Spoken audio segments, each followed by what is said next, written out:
your boy YBG Jeff, man.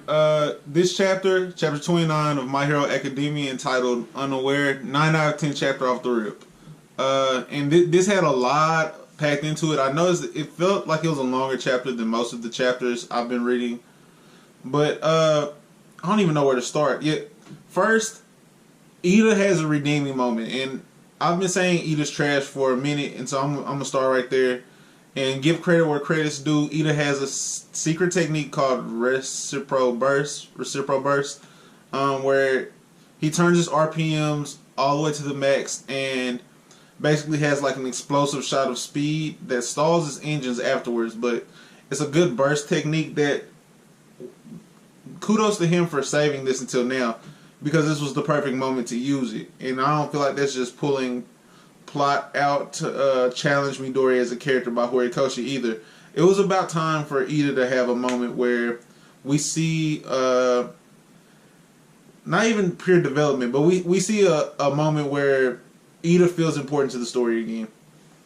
And from that, we're closing the chapter off with, I believe Midori has made Shoto use fire. He's made him use his lift. And we got that small little panel of him, of the flick, and his dad's has pointed out Midori's strategy has worked for 5 minutes in an encapsulated space.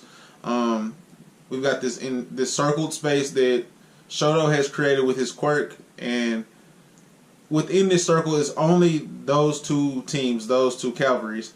And Midori has done outstanding evading because he understands that if he stays in a certain way and they use Tokoyami, I think that's his name, they use Dark Shadow correctly to evade Kaminari's electricity.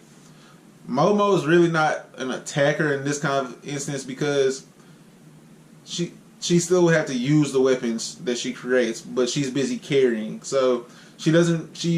Her quirk is purely for defense, and they're not trying to attack them. So I don't want to say Momo's useless, but in this instance, Momo's useless. Let's call it what it is.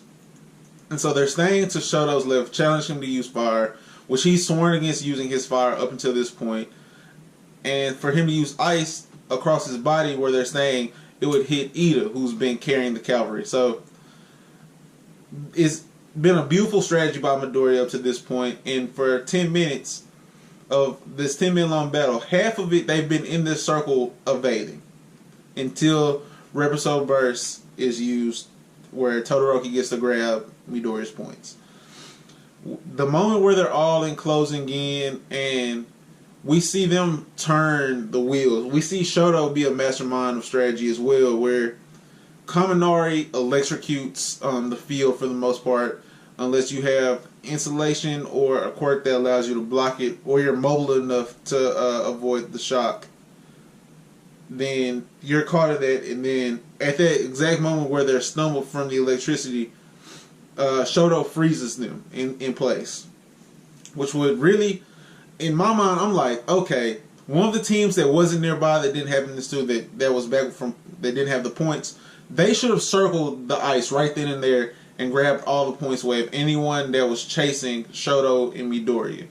Now, I'm sure most of those teams are teams that are just trying to get on the board anyways, but there's clearly some teams that are still maneuvering around. We have Bakugou and the Class B team that's working together with another Class B team, because they're much more team-oriented in Class B than Class A is. But I'm excited to see where we're going forward. Speaking of Bakugou, I love what's happening to his character right now, where his brash nature is coming back to haunt him a little bit, and it's making him walk what he said he was going to walk. What he said, like they're making him back up those words, and everyone's saying, "Oh my gosh, is Bakugou really about to go home with no points?" No, not at all. Not at all. You can see that he's about to turn on in the craziest way. Sorry guys, you guys know how they go. But anyways, it was outstanding to see this chapter, man. Bakugou is on the hunt. He's on the hunt for sure. That moment where he has that flashback to him saying he's gonna be number one in this, and everyone's like, he's gonna be number one. Not at all. You're not getting no points. That's the taunt. I mean, and it's different. There's different verbiage to it. What the guys from Class B are saying. The guys with the copy quirk, and he's even going as far as say that he uses Class A's quirks better than they do. And Kirishima is hot-headed. He's just not near as hot-headed as Bakugou is, so he seems like a calmer person. But you can tell it's riling him up a little bit too.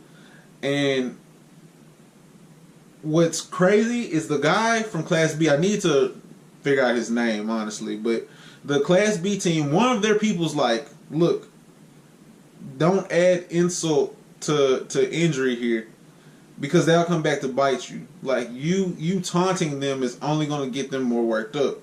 And with people with Bakugou's mindset, getting them worked up is horrible if you're trying to get away with something, because he's not going to stop until he wins now. That's where we're at. He's trying to take first in the cavalry battle. And it seems like we're about to have a moment for Shoto. I feel like at this point Shoto's probably got to win, because his dad's called him he called him a fool for his strategy, and I think he's about to use the fire. But this seems like it's building up into a moment for Shoto. So I feel like Shoto will take first in this.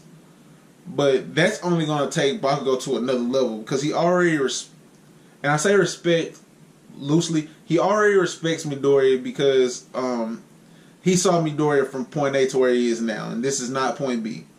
This is not the end of that line.